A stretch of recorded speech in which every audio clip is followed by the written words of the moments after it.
So I just recorded my last video about the PlayStation 4 hitting 100 million, and I'm going to talk about just stuff. Like this. I'm not always going to try to cover what everybody else does. I'm going to make more videos. I got to talk about in-game.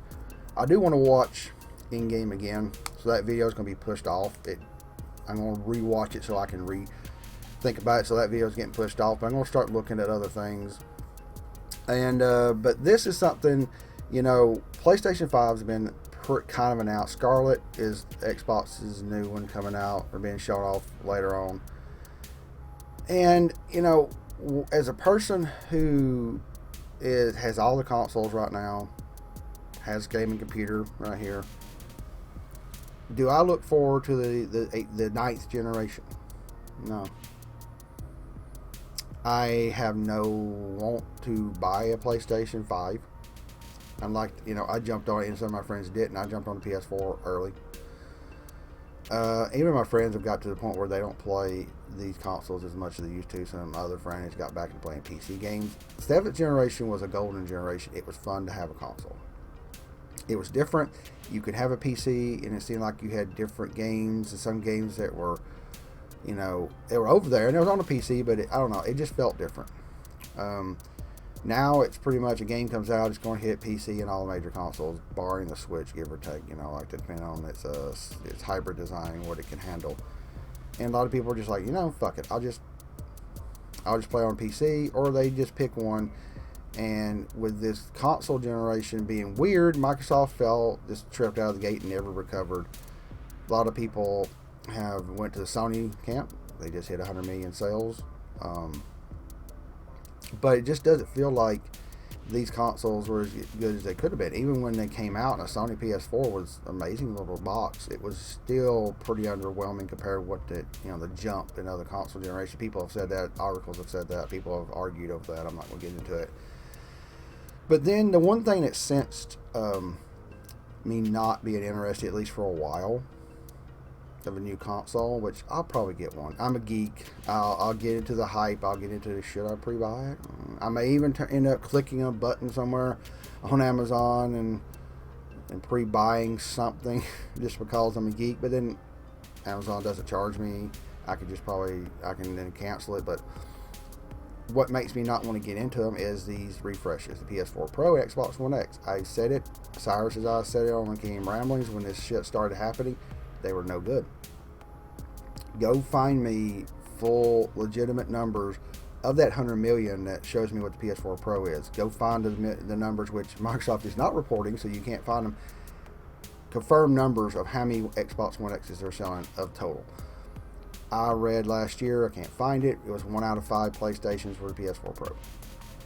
The Xbox One X did outsell the PS4 Pro a little bit right when it came out. But those numbers, they won't report the numbers anymore. Microsoft and Sony won't report those numbers because they're not that good. They're not a lot of the total. Hell, they could even discontinue those and Sony still would have hit 100 million pretty quick. Those boxes were not needed. It came out because they tried to do something they shouldn't do and make these things like PCs. Yeah, they're PCs. They're x86. They're pretty much PCs wrapped up in a closed ecosystem, either a closed operating system. But if there was not a huge gap between Microsoft and Sony, they would have fought, and they would just kept going and making games until this next year or so, where the PS5 and Xbox 2 or whatever comes out. It had been more like the 7th generation, but that started the power. I call it the specs and the power. Divide between them because of the way Microsoft poorly designed the one, and so they started, Sony's like, we'll just make it seem more powerful one and make it. I don't know. In the back end, I wonder who did it first. I could look up my history and see, but I think back in there, and Sony was thinking about making a pro system because everybody was yelling about power, and Microsoft said, you know what? I think they were doing the Xbox One X to catch up to them, and they both decided to release these systems. They're not needed. Plays the same games, just more hard drive space, bigger fucking downloads to get 4K graphics, and some of them now really 4K. Even some games on the One X, which is more powerful, are not in full 4K, but more 4K, true 4K stuff on it. PS4 Pro is kind of upscaling, or it's like 2K, I don't know, whatever that. I don't care if I got the term right. Basically, it's not pure 4K, but it displays 4K. It was all about the spec wars, and it was because there was a divide between the performance. And if we hadn't had that, I guarantee you probably wouldn't see these professional systems come out. They would just fought each other and brought out games and just went at it. And I think it was a horrible move on both camps. No pro or against Microsoft or Sony doing that. I think it was horrible. Consoles should be set in the living room, on the Switch, set in your hand, set wherever, however you play it, and use the system for X amount of years and produce games. It's not about upgrading them. Sure, we've had stuff even back on the N64, throw a little bit of RAM into them and add a little of this. People have dicked around with that, hell, to add the CD add-ons, the Sega CD, TurboGrafx CD, you know. But they never did well, did they? None of them. Because people want to set a console down, use it, and not have to constantly upgrade to it. And then when after about 5 years, give or take, a lot of stuff, the companies go, oh, they're making the new one. Well, depending on our budget, depending on how people feel, and Christmas time, and, if they feel like families used to drop the money into it, they'll buy the new one. That's what a console is supposed to be. And Microsoft and Sony's forgot that. Then we've got the add-on of xCloud for Microsoft, and I don't even know where Microsoft's going. Are they going to really do Xbox? Are they going to do streaming? Are they going to mix it together? They're blurring their model to where games are also on PC.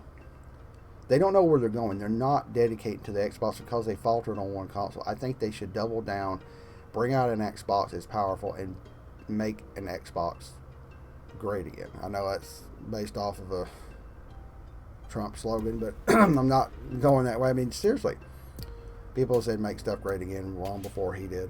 I'm just saying they need to focus on consoles if they're going to have a console, or they just need to make an ecosystem where it plays on the PC to get a streaming service and a console or something. I don't know. I don't like how both companies went. They make me nervous to even invest in either console. So no, I'm not getting one. I may eat my words and be a geek and decide I pick one up, and more likely it would be a Sony system. But really and truthfully, I am going to do my damnedest next year to not even try to click the button to pre-order and just sit back and watch, because I don't know where everybody's going with this. I don't need them. I don't play them enough. I play more stuff on my Switch than I do on those other two consoles. So let me know what you think in the comments below. Are you just kind of bored with the console wars? I hate to say it. I don't want to see consoles go away, but the 8th generation was disappointment overall to me. The refreshes were a waste of time. And do you actually trust these companies to know what they're doing? Are you going to wait and see like I am, or are you going to jump right into a PlayStation 5 or a new Xbox? Let me know what you think. I appreciate everybody watching. PKO Gamer, out.